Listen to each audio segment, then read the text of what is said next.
Hey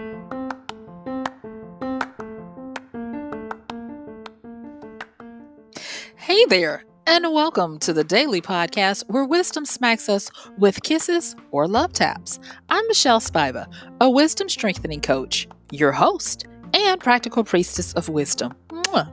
Join us daily to gain wisdom and mental strength as we tackle innovative thinking, address emotional and behavioral life traps, and yes, provide you with some practical how to's to wrap it all up. So settle in or crank up the speed 2x, whatever gets your mental processes firing as we dive in. Stay tuned.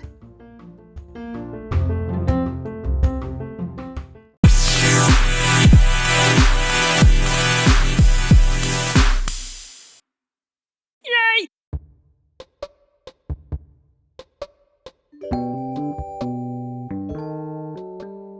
And how did you learn to do that? Well, I had to teach myself. What do you think? I am impressed. Thank you. Hey, this is MichelleSpiva, your practical priestess of wisdom, and I want to welcome you to today's podcast of Wisdom Smack. Mwah! And today is going to be a wisdom skills training where we talk about how to teach yourself almost anything. I'll see you on the flip.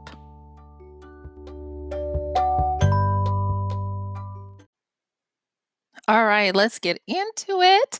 Today is a wisdom skills training where we're going to be talking really quickly because we are here 30 minutes at the most so that you can get your day going and get your wisdom smack. So, we're going to be talking about how to learn just about anything. And the reason why I say just about anything is because I want to preface this that this is not telling you how to go and learn something when you know you need to go to school and you need to find someone who is skilled in it.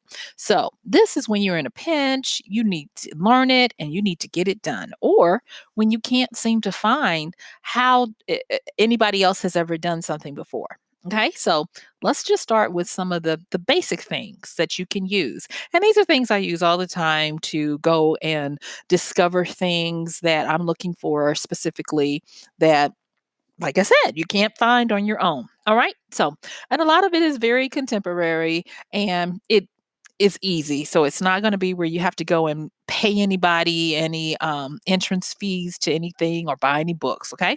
So this is what we're going to be talking about. Let me break it down for you just real easy. We're going to be talking about starting with the crowd, using the wisdom of the crowd. And then we're going to be talking about how to do your research, how to break down the objective by developing your personal curriculum. Then we'll be talking about any tools you need, how to out what that is. Then the process from not knowing it to knowing it. And then we'll finish up with how to finish. All right. So that's the breakdown of what we have today. So let's get to it.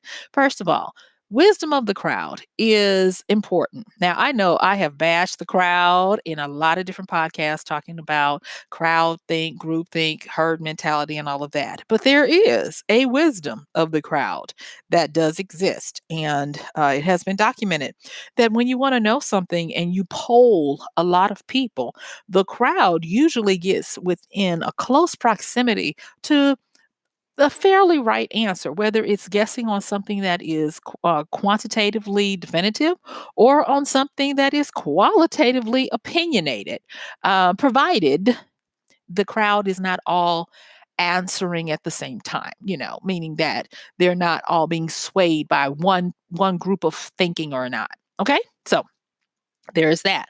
And I found the way to do this is to start with online congregations that know a lot of information about a lot of things. And here are my three top favorites, okay? And they're all free. And two of them one of them you need to sign up to actually see anything, and two of them you don't. But it would behoove you to probably go on and sign up for them. Okay. So one of them is going to be Quora, and I always have a hard time saying that, so I'm going to spell it Quora, Quora.com. And that's a place where a lot of people ask questions and then people answer them and upvote them for what they think is going to be the best answer. And you can get some really detailed information that comes from experts, where if you hadn't asked it in that open forum and they weren't willing to answer, you would have had to pay for it. So it's a lot of good information on there. And like I said before, you have to have um, an account to actually get in there and see stuff, and especially if you want to ask a question. Okay, so there's that one. And then the other two, now one of them, I used to be afraid of it, and I kind of still kind of lurk, but it is really, really good at getting the wisdom of the crowd. And that one is going to be good old fashioned Reddit. Yes, those subreddits are good. And what I normally do, because there's so many subreddits around, instead of going into Reddit, I just go to Google and I put in whatever the topic is that I want to know more about. And then I uh, put the plus sign and Reddit. And if I want to just get subreddits, I might do sites, sites, colon, and then whatever the topic is, plus Reddit. And it'll usually bring back a lot of different responses on these particular subreddits. And to me, that's an effective way of surfing Reddit without going to Reddit and getting lost in all of the different temptations that they give you when you go in and do the search that way. And so I'm able to just click on it, go directly to whatever it is to check it out to see if it's what I want. And by how people upvote, downvote, even if it's an archived question, you can find a lot of good information. I'm telling you, you guys, just do it. And but put a timer on yourself. If you know that you only want to spend 30 minutes researching something, stick to that 30 minutes, because you'll look around and it'll be 2 hours and you're still stuck on one site. And here is another one that I really like, and it is not as on the nose for being able to answer questions, but it will give you some ideas around your particular question if you are able to whittle down the in the get in the ballpark of what you would need to do. And I'm going to tell you now that it is a site. It's called Ranker, ranker.com, and it is a site where people can post uh, listicles or list, and they'll ask others to rank or vote on what they think is the best this or the top book you've ever read or any of that kind of stuff. And they have it divided into categories like entertainment and culture. A lot of times you'll find what you're looking for is going to be in these three: entertainment, well, four: entertainment, sports, lifestyle, and culture. And go in there, do the same thing with the Google trick that I just talked about, so that you don't get lost in there as well, because they have some pretty cool things and you'll be like, oh my gosh, it's like browser's paradise. And so those are the three that I usually like to start with: Quora, Reddit, and Ranker. Okay. So once you do that, you can of course hit my all-time favorite, and that is go and check YouTube and see if anyone is talking about it, anybody has a tutorial or anything like that. And the reason why I tell you to go to these sites before I send you to YouTube is because by going to these sites, you'll start to get the boundaries or even a perimeter around the subject so that it becomes more manageable, and you know a little bit more of what you don't know. And so that's the hierarchy I like to start with. I hit those sites first, then I go to YouTube and check some things out. And of course, just by putting in what you're searching for on Google is going to give you more insights on what other people are doing. So like Google is now to the point where they don't really want you to necessarily leave the search bar, and so they're making it even more robust. Now that's not good news for a lot of us out there that need people to come to our sites, but if you are looking for something and you need a quick little answer, or you're trying to just get some major points of what a subject is, a lot of times you don't even have to leave the Google search engine page results, because they're going to either have like a definition, and then they're going to have these top questions that other people are asking. And that is another gold mine of being able to put perimeters around what you're looking at, and maybe helping you to ask, what are some of the questions I need to be asking if I'm trying to learn this? And here's another one: With going down through those, what you'll notice is as you continue to click, the questions that populate under it are dynamic and changing according to the ones you pick and choose. And so there's that. Now, I will say this. If you are like me, who does a lot of research and has to learn things for books that I write, you may want to consider doing this in your incognito so that you can not be tainted by previous searches for other stuff. So there's that as well. So let me recap what we've already talked about first. So the first thing is go and consult the wisdom of the crowd. And learn how to search where they congregate and where they're going to freely give out information. And my top three, this is not exhaustive, you guys, is going to be Quora, Reddit, and Ranker. And these are .coms. And then go to YouTube and then finish it out by having your refined search, doing it in Google and seeing what Google has to say as well. All right. So once you've done that, of course, take your notes. That's a given. Take your notes of the things that stick out for you and the things that you seem to be interested in and things that you see that are common or recurring of what the subject contains or what the task is or whatever. And then you're going to start to next develop your personal curriculum of how you're going to go about teaching yourself this. So the next focus that you're going to have is to identify the skeleton, the spine, and the foundation of the subject. And so when I talk about the skeleton, that's the foundational part. That is, if you don't have this, then you don't understand this subject, you don't understand this skill, you don't understand whatever it is you're trying to crack, you don't understand. And now is not the time to try to be clever and find a cool, unique angle on it. Instead, you want to understand what Joe Q Public would need to know about whatever it is you're trying to learn. And that is what is really as close as you can get to what are the facts and what are the truths of the situation that you're trying to research or learn. All right. Because once you can identify the skeleton, then you're going to move to the spine. And the spine, when I'm looking for things and trying to understand. So, say for instance, you're trying to figure out how to fix your toilet, and your toilet is rocking and it's doing stuff, and you know nothing about plumbing. When you go to these places, Quora, Reddit, Ranker, and like I said, Ranker sometimes is not going to have the information that you're looking for. But it's just nice to, I think, to get in the habit to see if they do have things that touch on these kinds of things. But then you'll go to YouTube and you'll go to Google and you'll start to understand, oh, I need this thing called a flange. I need this. I need a bolt. I need, and you'll start to get a feel for the parameters of what you need to possibly fix this thing. Okay. And that's how you start inking out what's going to be part of your curriculum. Of what you're going to teach yourself. So after you've done after you've done this skeleton, the spine, like I said before, the spine is the tentacles outward that start to build and put flesh on the bones, if you will. It's that information that's going to give you a well roundedness to your understanding of something.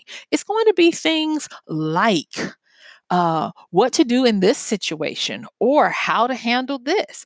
Think of it kind of as frequently asked questions, different troubleshooting, uh, what to have scenarios, what to do when.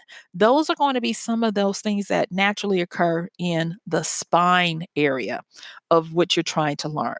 And like I said, you want to not ignore this because if you're going to start something eventually, you're going to run into some issues because that's just the nature of things. And it's best now to get as much of a well roundedness of what you're trying to do from the start. Now, are you going to be able to get it all correct on the first try? Nope, you sure are not.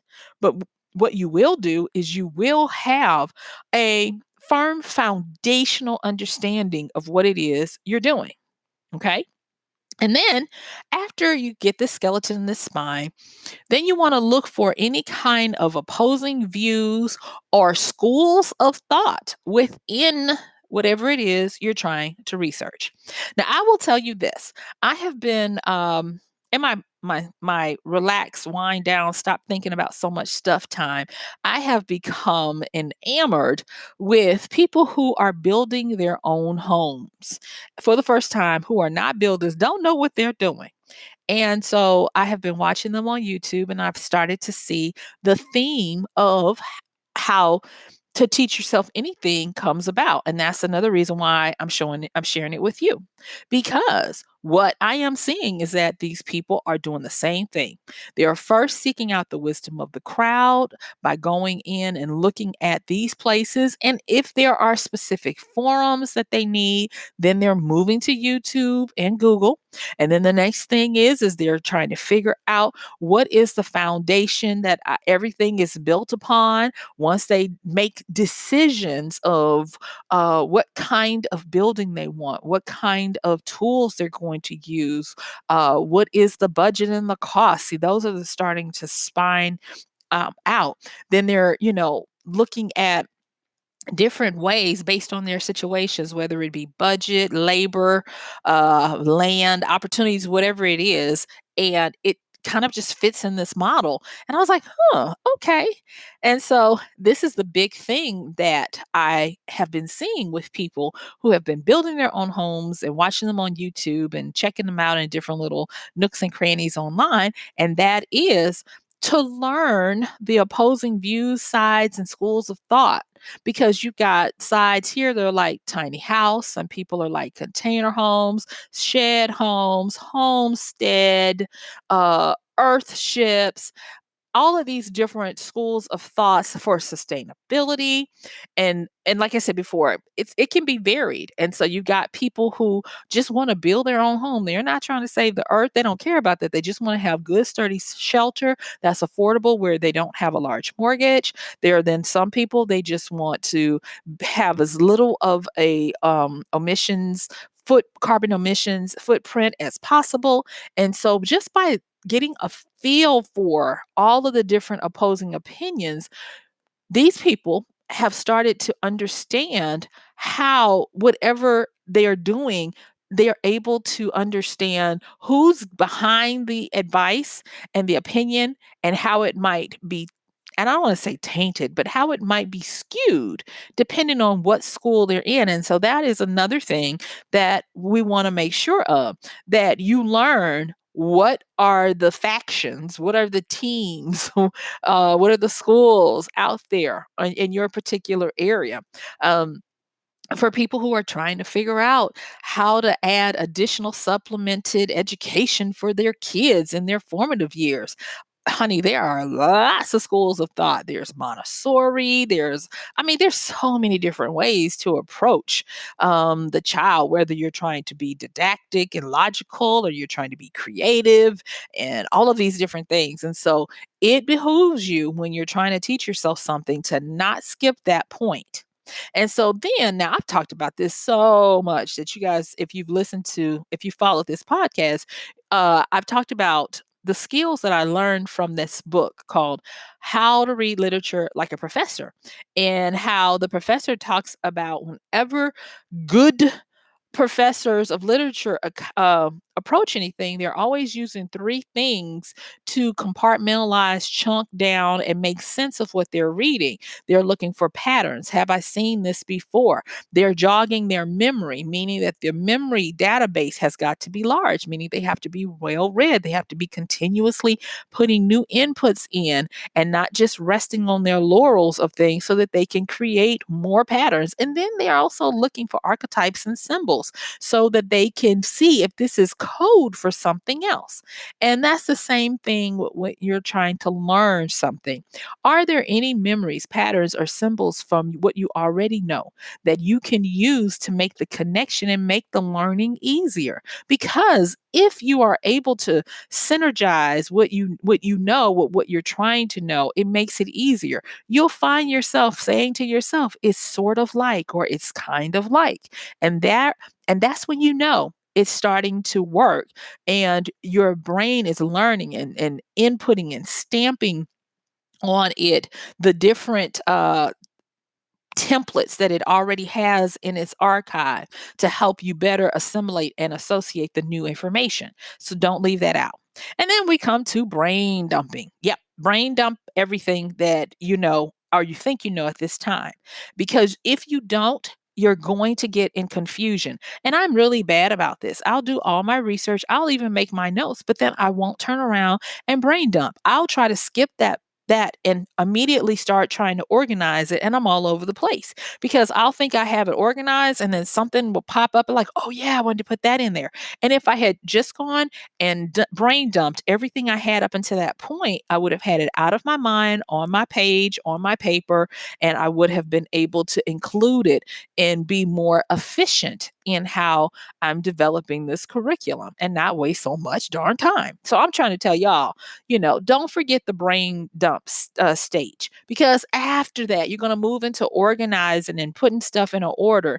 And that's called the chunking down process. And what I normally tell you, when you're trying to learn something, work in sets of 3, 6. I know I want to say 9, but no more than 10 is what I'm going to say. So threes, I usually think of as a beginning, a middle, and an end. Sixes, I usually look at movements. The first movement of two is your introduction. Second movement of two is going to be the main part of it. And the third movement is going to be the add ons or the advanced. And then when you get into anything past that, whether it be 8, 9, or 10, that's going to give you that full roundedness where now you're tweaking and polishing and becoming very proficient in what it is that you're trying to learn. Okay. And you can call them modules, you can call them chunks, parts, whatever, but they do help you to get organized so that it is approachable and actionable. Okay. Now, I know I'm giving y'all a lot, but hey, I told you we are trying to get through this in a little bit of time on how to start teaching yourself anything. So, let me recap real quick because we're going to be finishing this up. And that is the first thing is when you want to teach yourself anything, go and consult the crowd, use the wisdom, check out Quora, Reddit, Ranker, YouTube, your search engines, and then start developing your personal curriculum by identifying the skeleton and the spine of the subject. Learn to spot any opposing ideas, schools of thought or teams and ways that they approach what it is you're trying to learn. And if you can, check out the pros and cons for each. Then you want to make connections with your own memory, patterns, and symbols or archetypes so that you can make it more effective in having a template that you already know for how you approach learning this new thing. And once you've done that, don't forget to brain dump. Brain dump everything that you have gathered, write it all out, get it all out of your head so that you will be better prepared to organize. And that's going to be the next thing. Organize by chunking things down. I usually do it in modules or parts, and I usually think of it as parts being 3, 6, or somewhere between 6 and 10, but no more than 10 things or 10 steps, if you will, of how you're going to learn something. And then after that, it comes time for now that you've chunked things down, you need to develop your process or your process and or procedure. This is one of the big things that will help you to not get confused or turned around when you're trying to take theory and turn it into application. When you're thinking about a process, you are thinking about steps. I do this, then I do that, and then I do this. When you're talking about procedure, now this is my opinion, procedure contains process, but it also allows for other moving parts, whether it be situations, circumstances, or who's doing it, or the like. And so think about an owner's manual or either a SOP, standard operating procedures manual. And in that procedures manual, you'll find a lot of processes. That's how I usually can keep that in my mind. And your processes and procedures are your own. Whatever you need to do to learn it, that's on you. And believe it or not, trust yourself, because if you think of what was something I've successfully learned in the past, a lot of times you had a procedure and a process at work. Go back, Think of how you learn best and do it. For some people, your process and or procedure is going to be hands-on. For others, you're going to need to go through an entire learning stage and then start back at the beginning and do it. Because sometimes you need it to percolate a little bit and it's hard for you to make a move when you don't know what the next step is going to be. But it is based on you individually. But work on your procedures and your process. If you can't do it all, figure out your process first. I do this, then I do that, then I do that. Okay. After you've done your processes and procedures by this time, if applicable, you'll know if you need any types of tools or kits, starter kits, or even additional skills. And if you do, it's time to gather them. Now, I'm going to say this.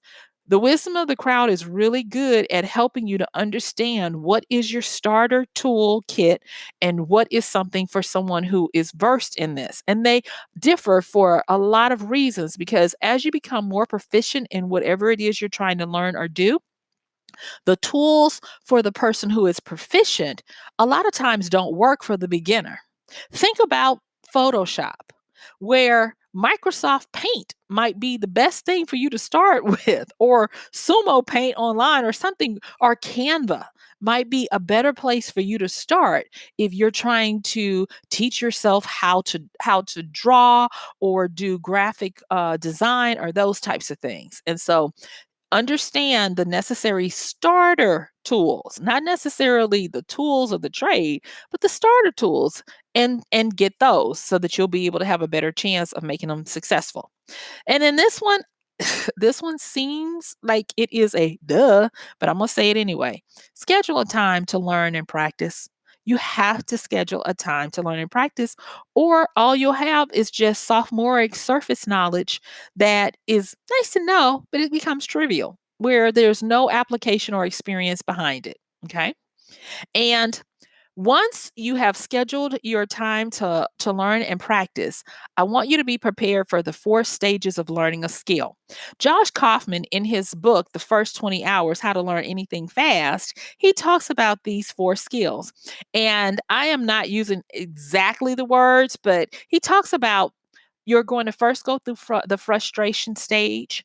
And that frustration stage is because everything is new to you. It takes a new building of synapses in your mind. So it's difficult. You want to give up. You want to go away and do something else because it's not easy. It doesn't flow. And you're failing all the time with everything that you're trying to do.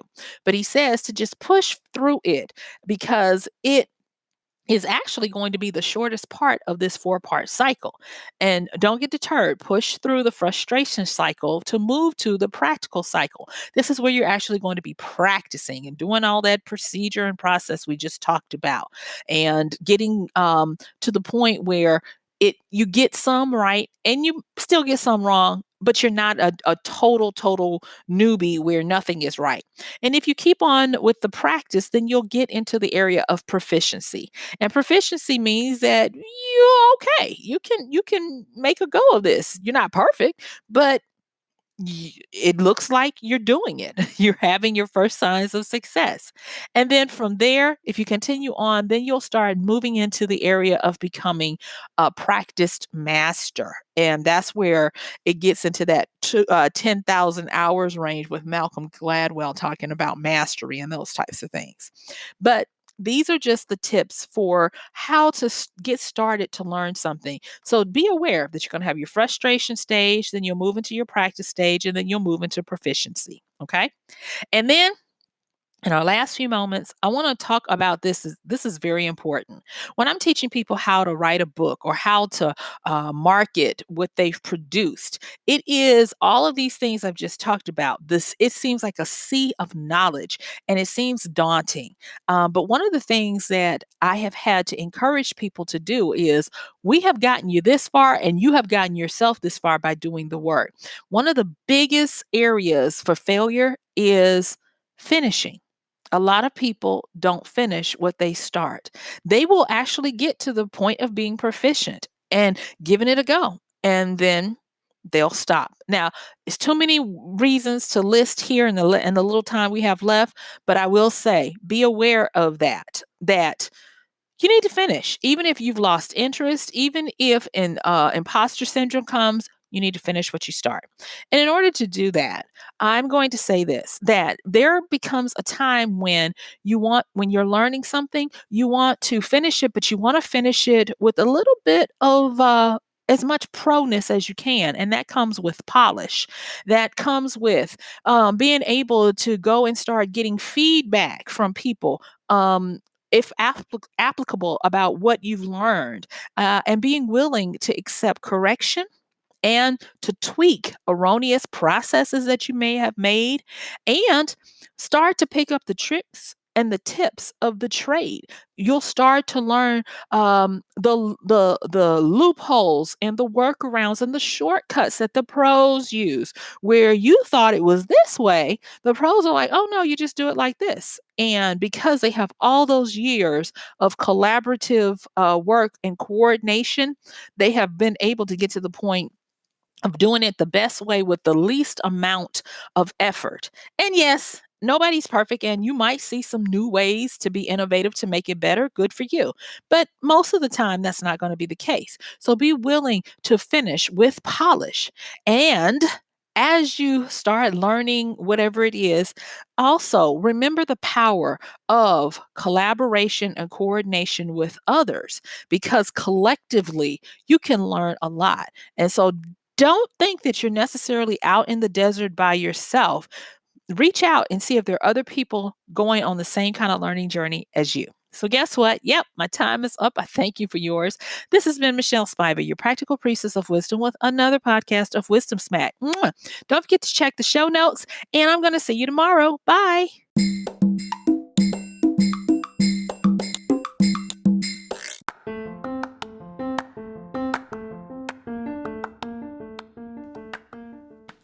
And that's going to do it for today's podcast of Wisdom Smack with Michelle Spiva. If you like this podcast, please help us get the word out. Like, comment, subscribe, and even share.